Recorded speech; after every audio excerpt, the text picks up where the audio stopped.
It wouldn't be an accomplishment if it wasn't challenging. I want to talk about this point here because today I was writing my book, and like many times, I run into a little bit of a roadblock. I wouldn't call it writer's block. I would just call it me figuring out what to write next. I don't believe in writer's block.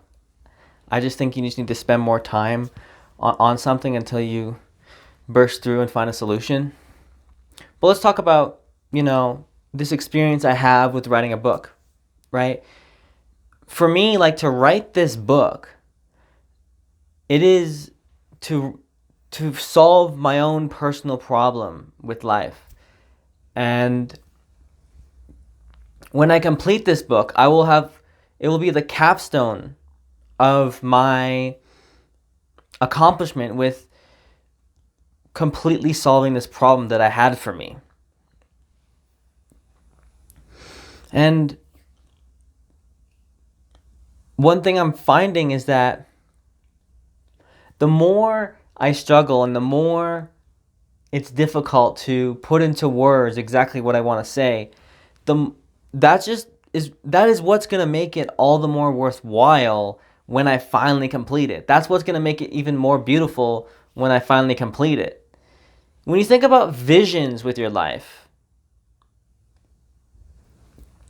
you want to think about that a vision, like a really good vision, is something that is so big that you don't even know all the steps from A to Z.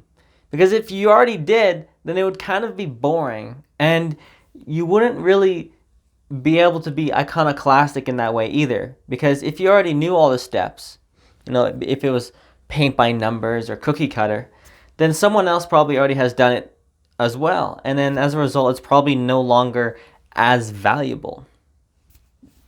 And so when it comes to your own personal goals,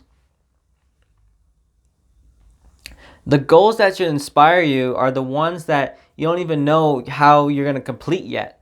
But as you take individual steps towards your goal, the path starts to reveal itself to you. And when you have a goal that's big enough, it is big enough to grow you. It is designed to grow you. When you set a goal properly, in my opinion, when you set a goal properly, there is a baked-in growth required for you to achieve that goal. Otherwise, it wouldn't be much of a hero's journey. It would just be an errand or a chore. The difference between an errand, or a chore and a goal is that a goal is something you almost have to grow towards.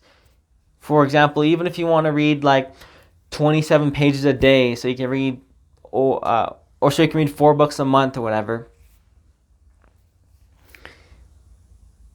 For many, this is a goal people will have to grow into because they don't have such a strong reading habit, right? Or for me to finish my book and to make it like so good that it becomes a bestseller, that is a goal I have to grow into because I haven't even written a bestseller before. This will be my first one. But that's what makes it so inspiring. And so what helps me a lot when I get to those moments where it's starting to be difficult, where I'm really starting to struggle, one thing I've noticed is that if I can focus on the feeling that I can get when I finally accomplish that goal, if I can focus on internalizing that feeling, then that's what's going to allow me to give me that extra motivation to push me forward. You look at, for another example, look at the pursuit of getting very physically fit such that you get ripped. If it wouldn't be worthwhile if it wasn't difficult. There's a real, when you look at someone that's very physically fit, there is a baked in value just by seeing that appearance. And that's why, like,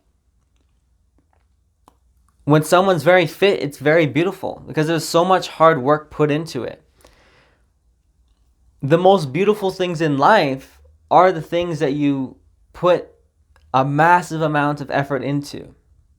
Something that you struggled for, something that you've bled for, hypothetically or literally.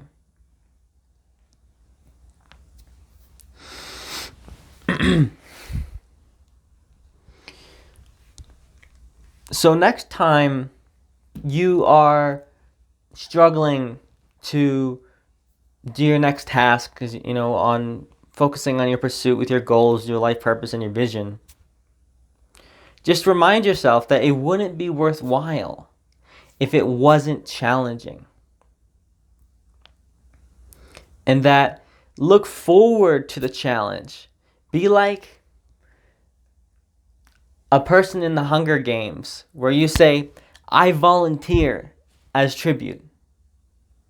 Because going on that journey, you're going to grow into a whole new person, and you're going to be able to grow into new domains that you could have never imagined. So volunteer as tribute towards the suffering, towards the self-inflicted adversity. Because when we can take on self-inflicted adversity and then keep a positive self-talk along with it, we are going to be able to raise our ceilings of our own personal growth. So with that, that's all I want to say for this topic. Thanks for listening, and I'll see you in the next one.